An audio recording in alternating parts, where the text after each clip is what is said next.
Samajwadi party के राष्ट्रीय अध्यक्ष अखिलेश यादव ने आरोप लगाया है कि सरकार उन्हें कभी भी गिरफ्तार कर सकती है। इसी पर बातचीत के लिए हमारे साथ कन्नौज से बीजेपी के सांसद सुब्रत पाठक मौजूद है। सर, अखिलेश यादव ने प्रेस कॉन्फ्रेंस किया और कहा है कि कभी भी यूपी सरकार उन्हें गिरफ्तार कर सकती है।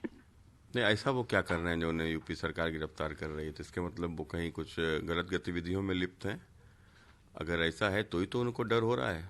अगर इस प्रकार का डर है, कुछ गलत कर रहे हैं, तो स्वाभाविक है यूपी सरकार में कोई बचने वाला नहीं, कितना भी बड़ा कोई क्यों ना हो। उन्होंने कहा कि कानपुर में वो विधायक से मिलने गए तो ट्रांसफर कर दिया गया, जेल से दूसरे जेल में भेज दिया गया।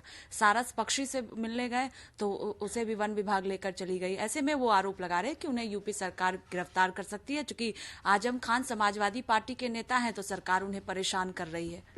देखो, सरकार कोई समाजवादी नेता को परेशान नहीं की, तो ये तो आपका काम था कि जब आप भारत सरकार में थे तो भाजपा के लोगों को आप परेशान करते थे। मैं उदाहरण हूँ सबसे बड़ा। आपने किस प्रकार से झूठे मुकदमे मेरे ऊपर लगाए थे, सब जानते हैं, सबने देखा है। और महीनों मुझे जेल में और सारे झूठे मुकदमों में रहना पड़ा।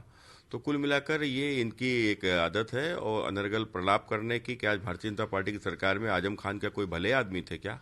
आजम खान ने जो कुकृत्य किए कोई जानता नहीं है क्या?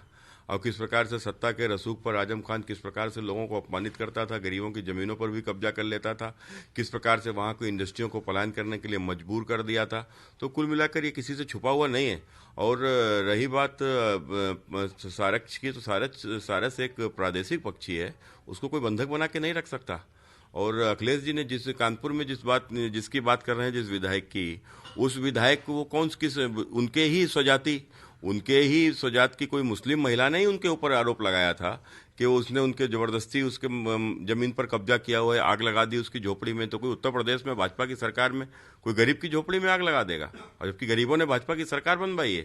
तो ये तो संभव नहीं है। अखिलेश जी, अगर आप भी ऐसा कुछ गलत कार्य करोगे तो आप भी नहीं बख्शे जाओगे। तो आपको क्या लगता है, अखिलेश यादव जो आशंका जता रहे हैं कि उन्हें जेल भेजा जा सकता है, ये क्यों आरोप अखिलेश यादव लगा रहे हैं? अब जरूर कुछ ना कुछ गलत कर रहे होंगे, गलत किया होगा। तो जब गलत कर रहे हैं, गलत किया होगा तो उसको समझ में आ रहा होगा। तो अगर ये उनका डर है गलत करने का, तो उसकी डर स्वाभाविक है कि उनको जेल जाना पड़ेगा।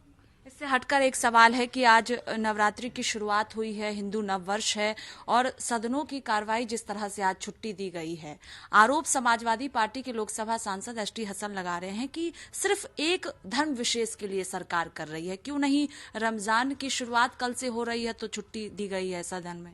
देखो, समाजवादी पार्टी का तो इस्लामीकरण हो चुका है। ये कट्टरपंथी लोग हैं और ये लोग अगर इस तरीके का अनर्गल प्रलाप करते हैं तो ये ठीक नहीं है। क्योंकि आज नवरात्रि का प्रथम दिन है और आपने देखा होगा कि भारत की संसद में अधिकतम सांसद ये भारत की संस्कृति को मानने वाले हैं। और प्राचीन भारत के से ही ये जो नवरात्रि है, ये हमारे यहाँ विशेष इसका उल्लेख हुआ है और इसको लोग मानते हैं, पूजा पाठ करते हैं। तो कुल मिलाकर आज उसी क्रम में जब पहले दिन की आज है और संसद की शुरुआत हो रही है, अधिकतम सांसद जब अपने घर में पूजा पाठ कर रहे होंगे तो संसद कौन जाएगा? तो निश्चित रूप से कार्रवाई बाधित होगी। तो इसलिए इस पे छुट्टी दे दी गई है। और बाद बाकी आप अगर ये लोग इस प्रकार की बात करते हैं कि इनको भी मिलना चाहिए, तो इन्होंने इस्लाम सब जानते हैं कि बाहर से आया हुआ धर्म है और तलवार की नोक पे हिंदुस्तान के भीतर आया। और उसके बाद में हिंदुस्तान में सन 1947 में देश का बंटवारा भी धर्म के नाम पर करा लिया। तो इस्लाम के नाम पर देश का विभाजन हो चुका है, पाकिस्तान बन चुका है। जब देश बंट चुका है धर्म के नाम पर, तो फिर और कुछ मांगने का इनको अधिकार ही नहीं है। ये भी आरोप लगा रहे हैं चूंकि सरकार ने कोई काम नहीं किया है, अपनी नाकामियों को छुपाने के लिए जो है सरकार एक विशेष धर्म को लेकर आगे चल रही है। देखो, कुल मिलाकर जब फिर वही बात कि जब देश का विभाजन ही धर्म के नाम पर हुआ था, तो भारत में प्राचीन भारत की संस्कृति के आधार पर ही नए भारत का निर्माण होना चाहिए था। लेकिन जिस प्रकार से देश का विभाजन करा लिया, उसके बाद हिंदुस्तान के भीतर भी जिस प्रकार से तुष्टीकरण की नीति को बढ़ावा दिया गया और कहीं ना कहीं हमारी संस्कृति को रोकने का प्रयास हुआ, उसको तोड़ने का प्रयास हिंदुस्तान के भीतर हुआ, तो भारत के लोगों ने एक भारत की प्राचीन संस्कृति के आधार पर नए भारत के निर्माण का लक्ष्य भारतीय जनता पार्टी को दिया। और यही कारण कि भारतीय जनता पार्टी को एक जनादेश मिला और नरेंद्र मोदी जी एक बार नहीं, दो बार यहाँ पूर्ण बहुमत से दिल्ली में प्रधानमंत्री बने। तो ये तो जनादेश है कि भारत की प्राचीन संस्कृति के आधार पर नए भारत का निर्माण हो। आपको नहीं लगता कि बाकी धर्मों में भी जो है अवकाश देना चाहिए, जो सवाल उठाया जा रहा है? नहीं, देखो, कुल मिलाकर हमने क्या कहा कि चूंकि अधिकतम सांसद हिंदू संस्कृति को मानने वाले हैं, तो वो अगर छुट्टी पर चले जाएंगे तो संसद क्या कुछ 10-5 लोगों से थोड़ी ना चलने वाली है। और अन्य धर्म के जो लोग हैं उनकी संख्या नहीं है इतनी कि उसमें उनको छुट्टी दी जाए। बहुत शुक्रिया बातचीत के लिए। कैमरा पर्सन राहुल के साथ स्वाति पाठक, भारत समाचार, दिल्ली।